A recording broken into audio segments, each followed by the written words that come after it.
चलिए बच्चों, बात करते हैं जेएलपीएस रिजर्व की। मैंने आपको बोला था कि आपने असेट कर लिया तो आपका 90% काम खत्म हो गया।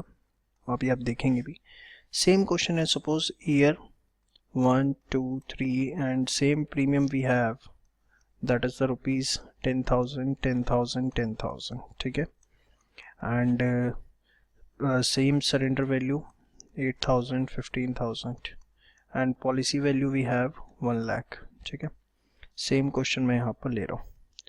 अब देखिए, ईयर 1 के अंदर कोई फ़र्क नहीं पड़ता, ईयर 2 से मैं क्वेश्चन स्टार्ट कर रहा हूँ सीधे। ईयर 1 तो सेम रहेगा।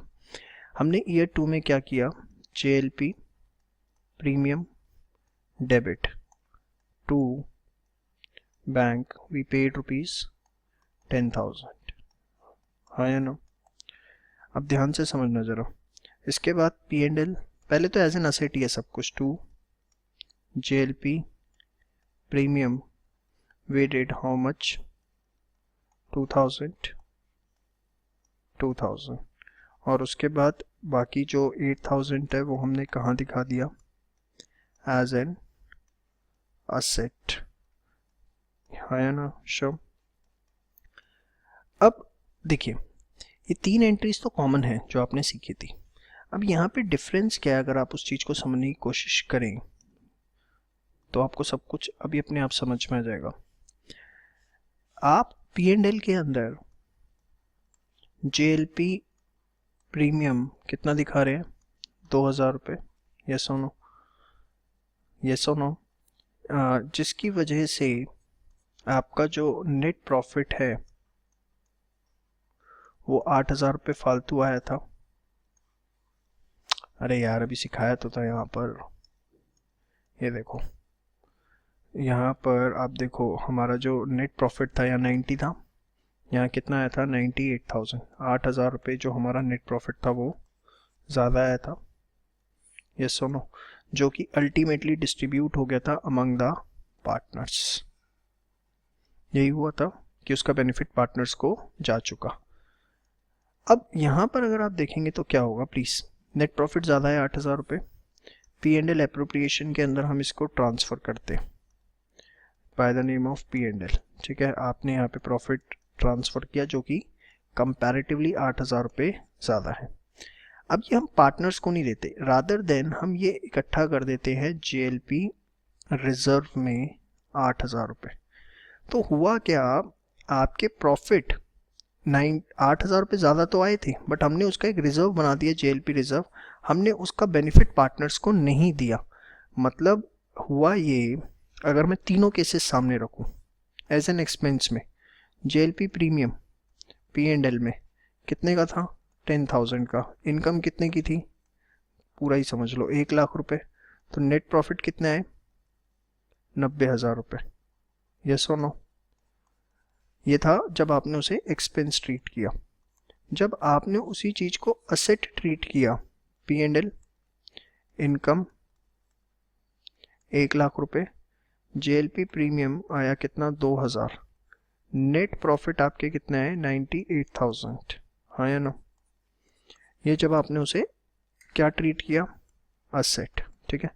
यहाँ पर आपने क्या किया, इसको ट्रांसफर किया पी एंड एल एप्रोप्रिएशन में, नेट प्रॉफिट कितना 98,000, और उसको बांट दिया ए बी और सी में, ठीक है, जिसकी वजह से इनका हिस्सा जो जो भी आया था। बट यहाँ पर आपने पी एंड एल एप्रोप्रिएशन के अंदर जो नेट प्रॉफिट ट्रांसफ़र किए वो किए 90,000, और ए बी और सी में हिस्सा बांट दिया।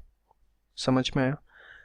अब देखिए, जब रिजर्व की बात आ रही है कि रिजर्व के अंदर हमने कैसे किया, तो देखिए पी एंड एल के अंदर हमने जेएलपी प्रीमियम जो है वो 2,000 रुपये दिखाया है, ठीक है। आपका जो नेट प्रॉफिट है वो 98,000 ही आया है, लेकिन जब हम उसको पी एंड एल एप्रोप्रिएशन में लेके गए, नेट प्रॉफिट 98,000, तो हमने उसे सीधे पार्टनर्स को नहीं बांटा। हमने क्या किया, हमने पहले एक रिजर्व बना दिया, कितने का, जेएलपी रिजर्व 8,000 का। तो बताओ 98 में से 8 का रिजर्व बना दिया तो ए बी और सी को मिलेगा कितना, 90,000। मतलब जितना एज एन असेट आपने दिखाया था उतने के आपने कॉरस्पॉन्डिंग रिजर्व्स क्रिएट कर दिए, आपने वो बेनिफिट पार्टनर्स को ट्रांसफ़र नहीं किया। तो इसके अंदर सिर्फ एक चीज़ हमें ध्यान रखनी होती है कि हम जितना हमने असेट में ट्रांसफ़र किया है उतने का हम क्या बना देते हैं, 2 JLP रिजर्व। कितने का, 8,000 रुपये का।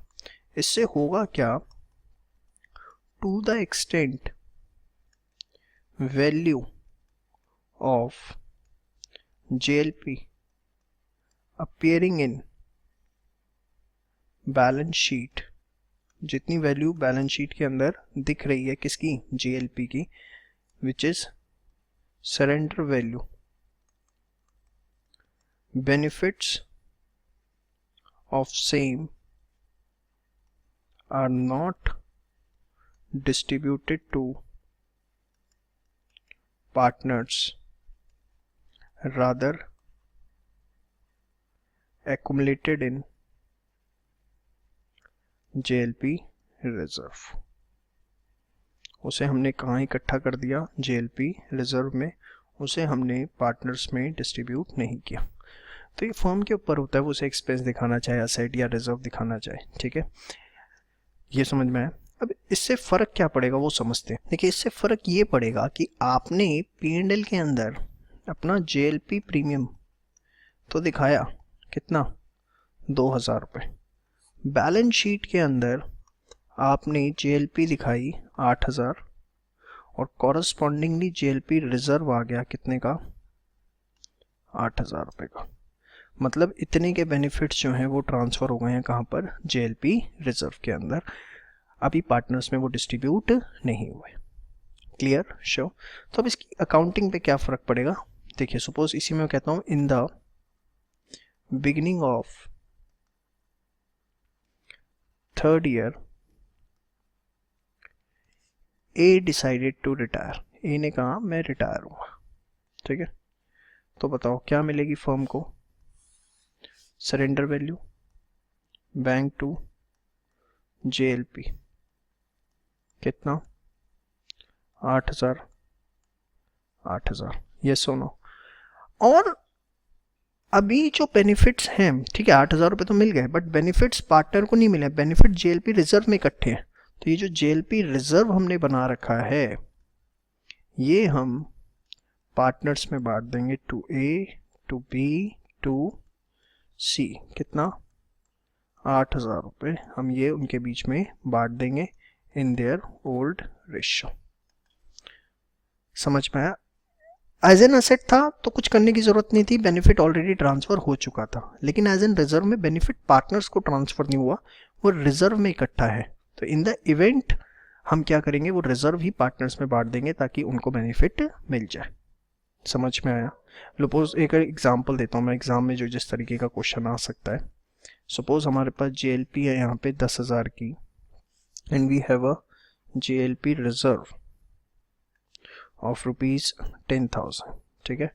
नीचे एडजस्टमेंट में दिया हुआ है कि अच्छा कैपिटल की अगर मैं बात करूं तो suppose we have X, Y and Z 3 partners हैं 5:3:2 के अंदर, ठीक है। X डिसाइडेड टू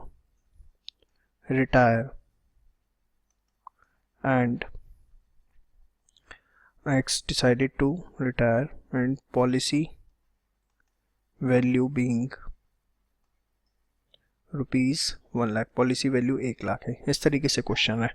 तो आप समझिए क्या होगा, एक्स ने डिसाइड किया कि वो रिटायर होगा, तो हमें सरेंडर वैल्यू मिलेगी, and the value appearing in the balance sheet is the surrender value.